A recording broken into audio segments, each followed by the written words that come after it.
Olá, saudações, sejam bem-vindas, sejam bem-vindos. Vamos para a dica de leitura, literatura brasileira, ensaios, contos, poesia brasileira. Recebi alguns presentes aqui em 2025. Aliás, desde o ano passado eu recebi um presente do Luiz Edmundo Alves, poeta, e ele me mandou aqui, me encontramos e mandou Entre Linhas, Entre Montes, que é uma belíssima antologia poética literária de 2020, ou seja, chegou com atraso, mas chegou, então você vê assim, belíssima. Aqui tem toda uma reunião dos mais variados estilos poéticos, então poesia visual, poema em prosa, poesia verso, poesia soneto, poesia clássica, todo tipo de poesia surrealista, realismo mágico. Então, assim, são vários poetas e 2020 aqui com a organização da Vera Casanova, do Caio Carmon e do Marcelo Dolabella, que inclusive faleceu na época, ou seja, não viu a obra completa, porque foi ali a época da pandemia, 2020 e tal. Mas é uma belíssima obra que reúne a poesia brasileira, poesia mineira, poesia BH, Belo Horizontina, BH na literatura em BH. Então eu recebi aqui, e aí Vera Casanova, que é uma poeta, contista, ensaísta, palestrante, professor, divulgador de poesia, tem um programa de poesia na rádio, o FMG Educativa, então foi minha professora na escola, na faculdade, então assim, dispensa mais apresentações. E aí, um dos organizadores aqui, e aí também recebi de 2010 aqui o Interartes, que tem ensaios de vários professores da FMG, e aqui tem um ensaio do Vladimir Dias Pino, Almica de Castro, Lídia Clark, Hélio Oiticica, Razões da Coincidência, que é um ensaio da Vera Casanova aqui, e vários outros poetas, inclusive ela é organizadora, a Vera Casanova é organizadora, organizando antologia, organizando livro de ensaios, nesse aqui, Bar de Máscaras, de 2024, Bar de Máscara, organização do Flávio Boaventura e Luiz Lopes, e também tem vários ensaios, vários professores, deixa eu ver aqui, o da Vera Casanova é Um Galho, Saber, Verbo Visual, segundo Sebastião Nunes. Então aqui, tanto aqui quanto aqui ela está falando de arte, Sebastião Nunes, poeta visual, poesia visual, então nos dois livros, os dois livros, são ensaios de vários,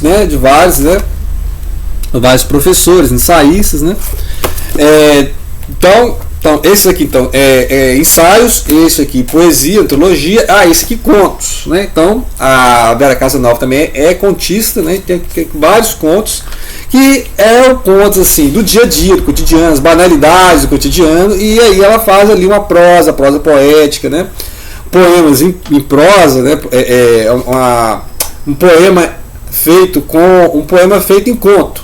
Então é interessante isso, que hoje em dia está essa mistureba mesmo, hoje em dia está a mistureba em que você pode fazer uma prosa altamente poética e você pode fazer uma poesia que seja contando história sendo prosaica, poesia prosaica. Então, e aqui ela trabalha muito também a metalinguagem, porque durante o conto ela está problematizando a escrita do conto, falando sobre os personagens, sobre como criar um personagem, o que é a criação de personagem, o que tem que ter um conto. O conto é uma narrativa breve, que tem um certo impacto. Quem são os personagens do conto? Como é que você desenvolve o personagem dentro de um conto?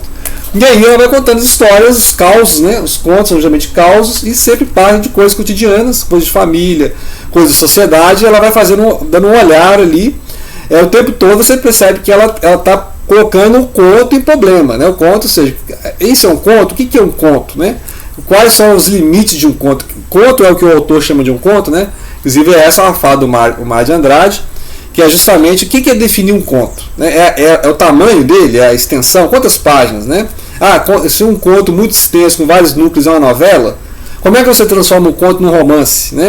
Então, são contos curtos e que vai trabalhar, eu gostei muito dessa questão da metalinguagem, em que tem um narrador ali que está falando o próprio fato de escrever um conto, como é que é escrever um conto. E assim, é uma prosa às vezes muito poética, porque é uma poeta escrevendo, então é uma prosa carregada de poesia.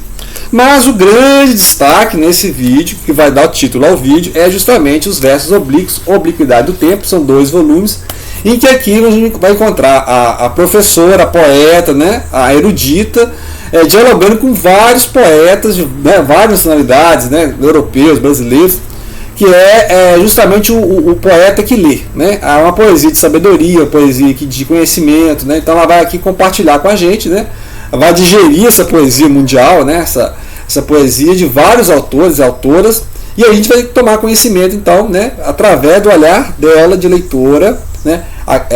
E toda a sabedoria que ela reuniu na vida. Então, assim, aqui você vê, né? O trabalho poético, o trabalho de diálogo, intertexto, referência. Então tem todas essas, né? Figuras de linguagem, tem tudo isso aqui. Belíssima obra em 2 volumes, né? Então, na internet eu já deixei alguns vídeos aí, alguns textos, né? Trechos assim, lendo vídeos, poemas. Então aqui vai dialogar com Paul Celan, o Herbert Helder, né? O Roger Lane, Mia Couto, que é, né? Lá de Moçambique, né? Muito famoso também pela poesia, pela prosa poética e pelos romances, né? Minha conta que eu colocaria tranquilamente na lista do Nobel. A Casa Dumont de Andrade, a Wisława Szymborska, né? Que é polonesa, e a Marina Tsvetaeva, né? Que é russa, né? Da época da Revolução Russa e tal. E a Silvia Plath, né? Que é estadunidense. Daqui no volume 2 ela vai dialogar, né? Ela vai ler Eurídice Fontella, brasileira, né? A Maria Gabriela Lansol, portuguesa, Conceição Evaristo, Baudelaire, né? Modernismo francês, século XIX, o Rilke, né? Rainer Maria Rilke, Ricardo Aleixo, Chacal, Cacaso, Ali Salomão. E aí poemas próprios, né? Ou seja, então ela vai dialogar com várias gerações de poetas, você vê, ela vai ao Baudelaire, lá no século XIX, né? Época lá dos poetas malditos, né? Aí vai ter o Verlaine, o Rimbaud, né? Depois o Mallarmé e tal. E aí vai dialogar com o Rilke, que é essa grande poesia ali do Império Austro-Húngaro, né? Poesia em alemão, também a transição do 19 para o 20. E aí vai falar aqui dos futurismos, né? A gente viu aqui né, os russos, o modernismo na Polônia. E aqui ela volta para a poesia marginal, mimeógrafo, né? A poesia dos anos 70 e 80 no Brasil, né? Ela vai citar aqui o Cacaso, o Chacal, o Ali Salomão. Faltou o Roberto Piva, né? Faltou a falar aqui do Roberto Piva. Mas é interessantíssimo, né? A criação desses intertextos, né? Porque ela está o tempo todo fazendo o poema dela, mas esse poema que ela cria é em relação a poemas, a poética de outros, né? Outros autores e autoras. Então, assim, depois eu vou falar mais e ler mais disso, né? Maravilhoso, eu vou ler dessas pérolas poéticas que ela faz na rádio, né? Ela escolhe, seleciona lá os poetas e essas pílulas, né? Essas pílulas de poesia, esses comentários de poesia, que é chama toque de poesia, né? Toque de poesia é de manhã e de tarde, se não me engano, né? São declamações de poemas, né? Ela declara os poemas, leitura dos poemas, comenta alguns poemas, né? Situa alguns poetas de várias épocas. Então, assim, né? A poesia do mundo todo. Você vê que a professora, né? Tem conhecimento, sim, e gosta de divulgar a poesia de toda a época, todos os países, né? Então é interessante essa ideia global de poesia que ela tem. Não escolhe assim, igual, né? A gente vê algumas pessoas especialistas em poesia inglesa, especialistas em poesia francesa, não, mas ela lê de tudo, né?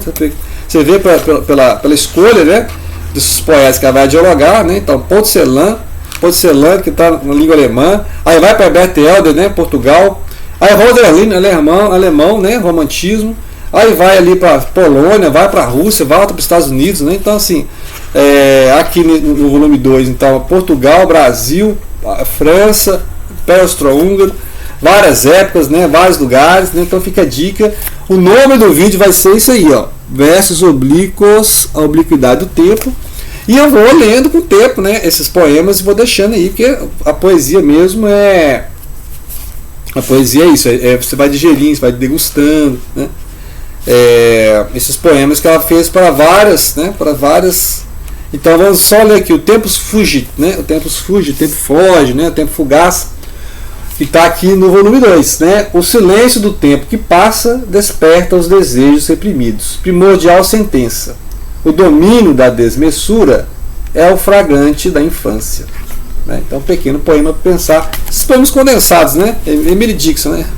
Paul Celan, né? Poemas condensados, ok? Então fica a dica de leitura, poesia, contos, né, antologia literária, ensaios, todos que tem aqui o dedo, né, o dedo da poeta, contista, erudita, professora, ensaísta Vera Casanova, ok? Fica aí a dica. Grato pela atenção, não deixem de compartilhar.